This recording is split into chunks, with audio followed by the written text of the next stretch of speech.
Let's talk for a minute about communication. Before Jesus returned to heaven, he said, "Go into all the world and preach the gospel." This was in fact a call to communication. If communication is so essential to Christians being able to do what God's called them to do, then it only seems reasonable that we would spend some time thinking about how to be more effective in sending out our messages. Have you ever met someone who said, "I'm a complete social idiot," or "I'm totally incapable of effective communication"? The odds are you've never met that person. Yet I'm sure you've met lots of people who can point out the social idiots of others around them.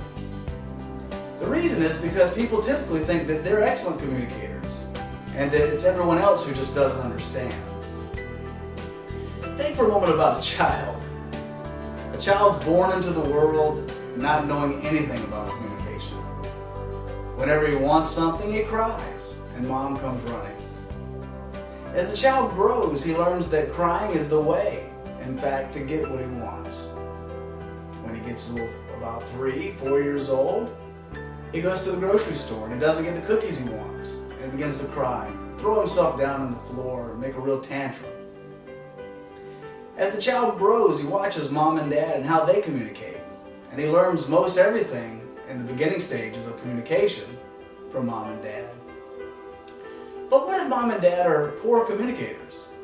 What if they taught the child that pouting with one another when they don't get what they want is a way that you show another person how you feel, is a way that you communicate with others? And sure, maybe you no longer throw yourself down on the floor, but you've exchanged that behavior with something a little more subtle like pouting. Well, I think it's safe to say that as the child grows older, gets married, has a spouse, that pouting will be something that's somewhere in their toolbox of communication. You know, 1st grade to 12th grade in our educational system in the United States, a child will learn a lot of things. When they get into high school, they'll learn to play a musical instrument that they'll probably never play once they graduate.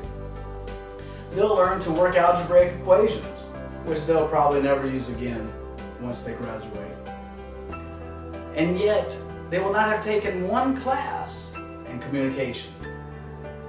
And that is kind of perplexing, to be quite honest with you. The Carnegie Institute says that the number one reason why Americans lose their jobs is not because they're incapable of doing the work, but they're incapable of getting along with each other. If ministers are called to communicate, we certainly could use a little training in the area of how to display our thoughts and ideas. And that's the reason why we're offering a leadership development program, the National Association of Christian Ministers.